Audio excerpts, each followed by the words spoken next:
દરેક નીતિની સામે કાયદાની રીતે ઊભો રહેતો એસએસકે ન્યૂઝ ચેનલ। સુરતની grant in aid IN Tekrawala school કેમ્પસમાં આજ સેલ્ફ ફાઇનાન્સ સેકન્ડરી સ્કૂલની મંજૂરી મેળવી શરૂ કરવામાં આવેલી સ્કૂલની માન્યતા રદ કરવા માટે જિલ્લા શિક્ષણ અધિકારીએ શિક્ષણ વિભાગને પત્ર લખ્યો હોવાનું જાણવા મળે છે।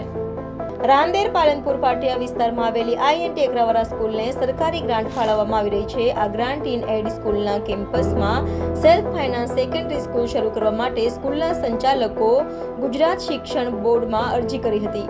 આ અરજીમાં સ્કૂલ માટેની જરૂરિયાત બિલ્ડિંગ વગેરે બતાવવામાં આવતા રાજ્યના શિક્ષણ વિભાગ દ્વારા સેલ્ફ ફાઇનાન્સ માટેની મંજૂરી આપી દેવામાં આવી હતી। શાળા પાસે અલગ ઇન્ફ્રાસ્ટ્રક્ચર ન હોવાનું જાણવા મળ્યું હતું, જ્યારે ગ્રાન્ટ ઇન એડ શાળાને સરકારમાંથી શાળા ચલાવવા માટે ગ્રાન્ટ આપવામાં આવે છે। આ ગ્રાન્ટમાંથી શાળાનું સંચાલન કરવાનું હોય છે। હું શ્રીમતી ફોરમબેન દલાલ। હું સત્યસાઈ એડ્યુકેશન ટ્રસ્ટ સાથે છેલ્લા 10 વર્ષથી સંકળાયેલી છું। અત્યારે જે પત્રકમાં છપાયેલું છે કે ભાઈ મંજૂરી લીધી નથી, સ્થળ તપાસ કરેલો છે, એ બધી વાત સદંતર રીતે ખોટી છે। કોઈ ડીઓશ્રી દ્વારા સ્થળ તપાસ થયેલ નથી। ડીઓશ્રી દ્વારા અમને કોઈ લેખિતમાં સૂચના આપવામાં આવી નથી।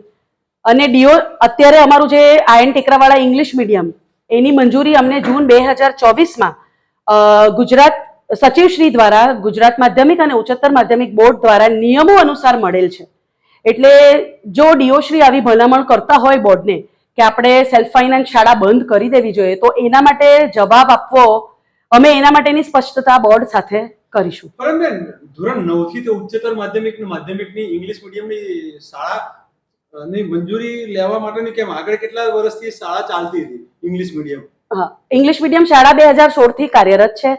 8મા ધોરણ પછી 9મું ધોરણ આવ્યું એટલે બાળકોને તો અમારે કેરી ફોરવર્ડ કરવા જ પડે, તો એના કારણે અમે બોર્ડમાંથી નિયમો અનુસાર જે રીતનું એ લોકોનું પ્રોસિડર હોય છે એ રીતે અમે મંજૂરી લીધી હતી।